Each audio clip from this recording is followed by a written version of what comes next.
அனைவருக்கும் வணக்கம். தீபாவளியும் திரைப்படங்கள் நிகழ்ச்சியின் 56வது பகுதிக்கு உங்களை அன்போடு வரவேற்கிறேன். நேற்றைய பதிவில் பார்த்தீங்கன்னா ஒரு கேள்வி கேட்டிருப்பேன். அதற்கான விடை என்னன்னு பார்க்கலாம். 25/10/1992 தீபாவளிக்கு ரிலீஸ் ஆன திரைப்படம் ராசுகுட்டி. பாக்யராஜ், ஐஸ்வர்யா, கல்யாண்குமார், மனோரமா நடித்த இந்த படத்திற்கு இசை இளையராஜா, தயாரிப்பாளர் மீனா பஞ்சு அருணாசலம், கதை திரைக்கதை வசனம் டைரக்ஷன் பாக்யராஜ். சின்ன வீடு படம் வரைக்கும் பார்த்தீங்கன்னா பாக்யராஜ் சாரோட பெரும்பாலான படங்களுக்கு ராஜா சார் தான் மியூசிக் பண்ணியிருப்பாரு. இந்த சின்ன வீடுக்கு அடுத்தது அடுத்த ப்ராஜெக்டும் போது என்ன பண்ணுறாரு, அதை பற்றி பேசுறதுக்காக பாக்யராஜ் ஸ்டூடியோக்கு போகிறாரு இளையராஜா சாரை பார்க்க. அங்கே அவருடைய அசிஸ்டன்ட் என்ன சொல்கிறாங்க அப்படின்னா, நீங்கள் சாரை போய் வீட்டில் பாருங்க அப்படிங்கிறாங்க. உடனே பாக்யராஜ் சொல்கிறாரு, ரெகுலராக நாங்கள் இங்கே தானே பார்த்து பேசுவோம், எதுக்கு வீட்டுக்கு போகணும் அப்படின்னு கேட்குறாரு. அப்போது அசிஸ்டன்ட் சொல்கிறாரு, இல்லை இப்போல்லாம் எல்லாருமே வீட்டில் தான் போய் பார்க்குறாங்க சாரை, ஸோ நீங்களும் வீட்டுக்கே போங்க அப்படிங்கிறாரு. அப்பவும் பாக்யராஜ் சொல்கிறாரு, இல்லை ஏதாவது வீட்டில் ஒரு விசேஷம்னா ஒருத்தர் வீட்டுக்கு போகலாம், இல்லை அவருக்கு உடம்பு சரியில்லைன்னா ஒருத்தர் வீட்டுக்கு போகலாம், இது தொழில் சம்மந்தமாக தானே பேசுகிறோம், அதுவும் ரெகுலராக இங்கே தானே நாங்கள் பேசுவோம், நீங்கள் என்ன பண்ணுங்கள், பாக்யராஜ் வந்தார், அவர்கிட்ட ஸ்கிரிப்ட் ரெடியாக இருக்குது அப்படிங்கிற விஷயத்த சொன்னார், உங்களை ஃபோன் பண்ண சொன்னார்னு சொல்லிடுங்க, ராஜா சார் வந்தால் சொல்லுங்கன்னு சொல்லிட்டு வந்துடுறாரு. வெயிட் பண்ணி பார்க்குறாரு, ராஜா சார்ட்டேருந்து எந்த ஃபோன் காலுமே வரல.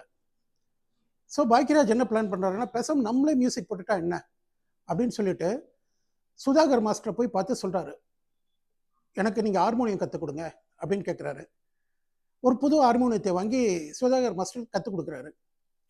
ஆனால் பாக்யராஜ் சாரை பொறுத்த வரைக்கும் பார்த்தீங்கன்னா, அவர் டியூனை பாடி கட்டுறாரு, அந்த டேலண்ட் அவர்கிட்ட இருக்குது. ஸோ சுதாகர் என்ன சொல்கிறாருன்னா, நீங்கள் இத்தனை வயசுக்கு பிறகு இன்ஸ்ட்ருமெண்ட்லாம் கற்றுக்கிட்டு இசையமைக்கிறது அப்படிங்கிறதா ரொம்ப கஷ்டம், நீங்கள் தான் மெட்டை அழகாக பாடி காட்டுறீங்க, நீங்கள் பாடி காட்டுங்க, மற்ற வேலையில் நாங்கள் பார்த்துக்குறோம், உங்களுக்கு ஹெல்ப் பண்ணுறோம் அப்படின்னு சொல்லிட்டு நீங்களே மியூசிக் பண்ணுங்க அப்படிங்கிறாரு. இப்படி தான் அவர் பார்த்தீங்கன்னா, இது நம்ம ஆளு, பவுனு பவுனு தான், சுந்தரகாண்டம், அவசர போலீஸ் 100ன்னு அவருடைய படங்களுக்கெல்லாம் பார்த்தீங்கன்னா அவரே மியூசிக் பண்ண ஆரம்பிக்கிறாரு. இது நம்ம ஆளில் கூட பார்த்தீங்கன்னா ஒரு பாட்டு இருக்கும், சங்கீதம் பாட ஞானமுள்ளவர்கள் வேண்டும் அப்படின்னு. அப்போ இவர் என்ன பாடுவார்னா, சங்கீதம் பாட கேள்வி ஞானம் அது போதும் அப்படிம்பாரு. அது மாதிரி கடைசியில் அந்த பாட்டில் பாக்யராஜ் தான் ஜெயிப்பார். அதுபோல் இவர் கேள்வி ஞானத்திலேயே இசையமைக்க வர்றார் பாக்யராஜ். ஒரு சின்ன கேப் இளையராஜாவுக்கும் பாக்யராஜுக்கும் வந்துடுது. பட் இந்த ராசுகுட்டிக்கு ப்ரொடியூசர் பஞ்சு அருணாசலம் அப்படிங்கிறதுனால அவருடைய தலையீட்டால் மீண்டும் இளையராஜாவும் பாக்யராஜும் ஒன்று சேர்றாங்க. இந்த படத்தில் பார்த்தீங்கன்னா ஹோலி ஹோலி ஹோலி, அடி நாம் பிடிச்ச கிளியேன்னு பாடல்கள்லாம் சூப்பர் ஹிட் பாடல்கள். படம் அமோக வரவேற்பை மக்கள் கிட்ட பெற்றது. ஏன்னா வழக்கமான பாக்யராஜோட காமெடி எல்லாமே நல்லா இருக்கும். படத்தில் பார்த்தீங்கன்னா எல்லாமே ஒரு நீண்ட இடைவெளிக்கு பிறகு கல்யாணகுமார் நடிச்சிருப்பாரு. ஸோ படம் ஒரு ஆஸ் யூஷுவல் பாக்யராஜ் படத்தை பார்க்குற மாதிரி இருக்கும். மக்கள்கிட்ட பெரிய வரவேற்பை பெற்று பெரும் வெற்றி பெற்ற திரைப்படம் இது. 1992 தீபாவளிக்கு ரிலீஸ் ஆன திரைப்படம் தாய்மொழி. சரத்குமார், மோகினி நடித்த இந்த படத்தின் வசனம் லியாகத் அலி கான், இசை இளையராஜா, டைரக்ஷன் இளவரசன். இந்த படத்தில் விஜயகாந்த் சார் ஒரு ஸ்பெஷல் அப்பியரன்ஸ் பண்ணியிருப்பார். அதுக்கு அவர் எந்த பணமுமே வாங்கிக்கல, ஃப்ரீயாக நடிச்சு கொடுத்தாரு. லொக்கேஷன்ஸ் நல்லா இருக்கு, பாட்டு நல்லா இருக்கு, ஃபைட்டு நல்லா இருக்குன்ட்டு நிறைய பாசிட்டிவ் ரிவ்யூஸ் வந்தாலும் படம் போர் அப்படிங்கிற மாதிரி தான் ஃபைனல் ரிவ்யூ வந்தது. இதில் மிக்சட் ரிவ்யூலையும் பார்த்தீங்கன்னா நெகட்டிவ் ரிவ்யூஸ் தான் நிறைய வந்தது. ஸோ இந்த படம் ஒரு ஃபெயிலியர் படம் ஆயிடுச்சு. 25/10/1992 வெளியான திரைப்படம் தேவர் மகன். சிவாஜி கணேசன், கமலஹாசன், கௌதமி, ரேவதி நடித்த இந்த படத்தின் கதை மற்றும் தயாரிப்பு கமலஹாசன், இசை இளையராஜா, டைரக்ஷன் பரதன். இது இசைஞானி இளையராஜாவோட 600வது திரைப்படம். 1972 வந்த காட்ஃபாதர் அப்படிங்கிற இங்கிலீஷ் படத்தையும் 1973 வந்த காடுங்கிற கன்னட படத்தையும் ஒரு இன்ஸ்பிரேஷனாக வச்சுட்டு கமலஹாசன் தேவர் மகன் படத்தை எடுத்தார். இந்த படத்திற்கான ஸ்கிரிப்டை கமலஹாசன் ஒரு சேலஞ்சாக வச்சுட்டு ஜஸ்ட் 7 நாளில் எழுதி முடிச்சிருக்காரு. ஃபுல் படத்தோட ஸ்கிரிப்டையுமே 7 நாளில் எழுதியிருக்காரு. மூவி மேஜிக் அப்படிங்கிற ஒரு சாஃப்ட்வேர் அதை பயன்படுத்தி தான் இந்த படத்தோட ஸ்கிரிப்டெல்லாம் கமல் எழுதியிருக்காரு. இதெல்லாம் பார்த்தீங்கன்னா அந்த பீரியடில் 92 பீரியடில் அப்படின்னா என்னன்னு கூட நமக்குலாம் தெரியாது, பலருக்கு தெரியாது. ஆனால் அந்த சாஃப்ட்வேரில் கமல் அப்பவே பயன்படுத்தி ஸ்கிரிப்ட் ரைட்டிங்க்கு யூஸ் பண்ணியிருக்காரு. இந்த படத்துக்கு முதல்ல வச்ச பேர் நம்மவர்.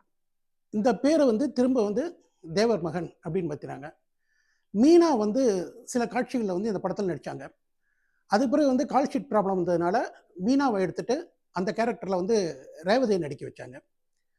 சிங்காரவேலன் படத்தில் நடிச்சிட்டு இருக்கும்போது வடிவேலோட ஆக்டிங்லாம் பார்த்துட்டு கமல் என்ன பண்ணாராம், என்னோட அடுத்த படத்தில் நீ நடிக்கிற, நீ நாளைக்கு காலையில் ராஜ்கமல் ஆஃபீஸ்க்கு போய் ஒரு அட்வான்ஸ் செக் வாங்கிக்க அப்படின்னு சொன்னாராம்.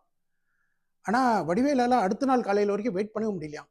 ஏன்னா உள்ளூர சந்தோஷம், கமல் வந்து அவரோட படத்தில் நடிக்க கூப்பிட்றாருங்கிற ஒரு சந்தோஷம், வேற எவனாவது உள்ளே பூந்துருவானோன்னு ஒரு பயம். அதனால என்ன பண்ணாராம், அன்னைக்கு ஈவினிங்கே வந்து ராஜ்கமல் ஆஃபீஸ்க்கு போயிட்டாராம். போயிட்டு அட்வான்ஸாக வந்து 5000 ரூபாய்க்கு செக்கையும் வாங்கி வந்துட்டாராம் வடிவேலு. தேவர்மன் படத்தை வந்து 75 நாட்கள் வந்து பொள்ளாச்சியில் ஷூட் பண்ணாங்க. சில நாட்கள் வந்து ஊட்டிலையும் சில நாட்கள் சென்னையிலையும் ஷூட் பண்ணாங்க. இந்த படத்தில் பார்த்தீங்கன்னா இளையராஜாவோட 600வது படங்கிறதுனால எல்லா பாடல்களுமே அருமையாக இருக்கும். போற்றி பாரடி பொண்ணுங்கிற பாட்டை வந்து ஸ்ருதிஹாசன் அவர்கள் ஒரு குழந்தையா முதல்ல சிவாஜி கணேசனோடு சேர்ந்து இந்த படத்தில் பாடியிருப்பாங்க. சாந்து பொட்டு ஒரு சந்தன பொட்டு, இஞ்சி இடுப்பழகின்னு எல்லா பாடல்களுமே சூப்பர் ஹிட் பாடல்கள். படம் வந்து ஒரு பெரிய வெற்றி படம். இதுக்கு வந்து மத்திய அரசோட அவார்டுகள்லாம் கிடைச்சது. என்ன அவார்டுகள் அப்படின்னா, பெஸ்ட் சப்போர்ட்டிங் ஆக்ட்ரஸ் ரேவதிக்கு, best film Thevar Magan, special jury award Sivaji கணேசனுக்கு, ஸ்டேட் வைடு பெஸ்ட் ஃபிலிம் அப்படின்ட்டு 4 அவார்டுகள் மத்திய அரசோட விருதுகள் வந்து இந்த படத்திற்கு கிடைச்சது. படம் மாபெரும் வெற்றி திரைப்படம். 25/10/92 தீபாவளிக்கு ரிலீஸ் ஆன திரைப்படம் வந்து மங்கள நாயகன். கணேஷ், இளவரசி நடித்த இந்த படத்திற்கு பாடல்கள் புலமை பித்தன் பிரைசுடன், இசை எஸ்.ஏ. ராஜ்குமார், கதை வசனம் செல்வமுருகன், டைரக்ஷன் ரகுநாத். இது வந்து சுமாராக ஓடிய ஒரு திரைப்படம். 1993 தீபாவளிக்கு ரிலீஸ் ஆன ஒரு திரைப்படம்.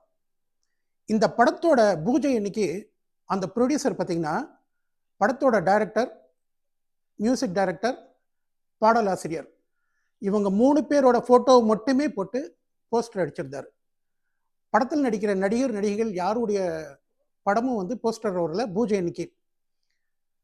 அந்த படம் என்ன, அந்த டைரக்டர் யார், மியூசிக் டைரக்டர் யார், பாடலாசிரியர் யார், இதுதான் உங்களுக்கான கேள்வி.